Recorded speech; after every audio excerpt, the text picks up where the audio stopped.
You might be wondering, Zealand, there's no way you really know that it's the worst season in Europe. Absolutely no way. Mr. Ism, you surely have not scoured every league in Europe to confirm that this is indeed the worst season. That would take too much time. And based off of your general fashion sense, your love of running and chocolate turtles and so on and so forth, surely, Mr. Ism, you have a vibrant social life that you must be eager to get back to. So you wouldn't devote that amount of time to going through all these different leagues. Well, I have good news for you. I didn't waste that time. Thank you for asking. I do have a vibrant social life that involves talking to all of you people, and I don't need to confirm that this is the worst season, because it is impossible to get worse than that. It's impossible. What are you going to do? Lose every game? In 34 matches, Yeni Malatyaspor in the second Turkish division has lost every single match. It has, in 34 matches,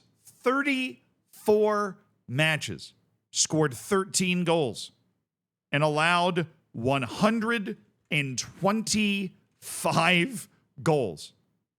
Okay, 125 divided by 34, they're allowing over 3.5 goals per match defensively. If we're rounding, 3.7 goals per match, 3.68 goals per match played. That is insane. Okay, now we're going to do a little reverse math, right? 14 divided by 34. They're scoring 0.4 goals per match while conceding 3.7 goals per match.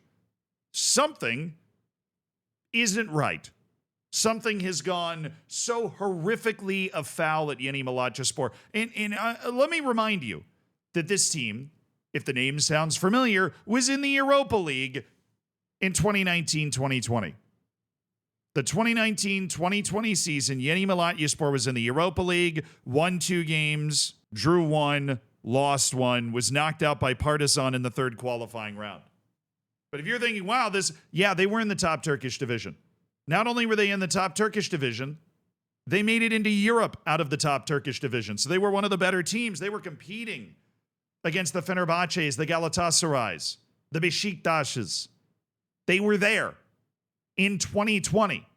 Now in 2022, they got relegated down to the second division and their chairman resigned because, of course, as you would hope, I did a little digging as to how this sort of thing could possibly happen. But I need to give a shout out to Europe's Winless, which I would assume, is this really a Twitter account that's just dedicated to winless teams in Europe? Updating you on all the teams from Europe's top flight yet to win a game this season. Gotta respect that. Honestly, maybe one of the best things that you can do on social media is to run a niche account that can reliably keep people updated on some random shit that you're interested in. And Europe's Winless is doing that. And they highlighted that their most recent match against Kayserispor was a 7-1 defeat, which was 7-0 until the 90th minute. Shout out Brazil. Sorry, didn't mean to do that. That plummeted Yeni Malatyaspor's goal difference to minus 112. Now, obviously, one of the first things you got to do is pull up the results page for a team like this, because we got to get to the bottom of exactly why Yeni Malatyaspor is bad. Okay? And as we scroll through the results page, you see 7-1, 3-1, 5-0, 2-0, 5-0, 5-0, 3-0, 4-1, 4-0, 6-0, 2-0, 7-0, 7-0. Right? Like, it's getting ugly. It's getting real bad. But as you continue to scroll, you see that matches are awarded. Now, at first glance, a particularly perceptive individual such as yourself might have noticed that they're on minus 21 points. Yeni Malatyaspor is at minus 21 points. Well, you might be thinking that's the reason for the forfeits, or that the forfeits are the reason for this massive point deduction. But there, you would both be wrong. I mean, not you both. You would be wrong on multiple counts. Because this story, if you might have noticed, is not one of me making fun of Yeni Malatyaspor. I'm not.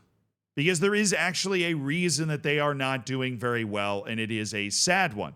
It is not a nice one. It is also a reason that has contributed to their points deduction. In fact, Yeni Malatyaspor exists in this part of Turkey. This is Malatya. I'm sure I'm not pronouncing it right, but whatever, right? This is the town that Yeni Malatyaspor is from. That's where their stadium is. It's in the eastern part of Turkey. Now, I want you to turn your brain on and try and remember what might have happened in this area not that long ago, because it was a pretty horrific earthquake. And it turns out that Yeni Malatyaspor's goalkeeper, Ahmet Ayup Turkaslan, was killed in a collapsed building as part of this earthquake in 2023. And that wasn't the only bad thing that happened for Yeni Malatyaspor.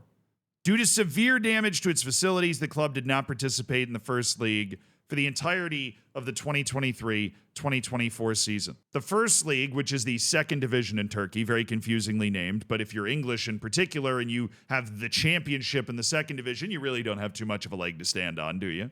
But the Turkish First League played with 19 teams instead of 20, with Yeni Malatyaspor not participating at all.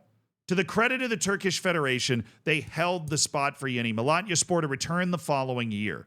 The only problem is the team got relegated in 2022. A year later, it wasn't able to play for an entire year.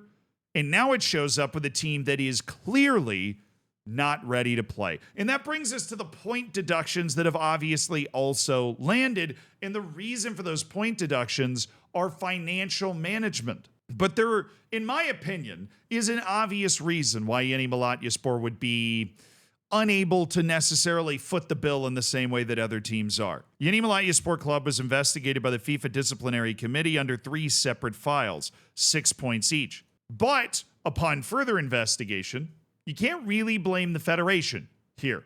Let me refer to the only article I could find to be able to translate on this. Yeni Malatyaspor Club was investigated by the FIFA Disciplinary Committee under 3 separate files.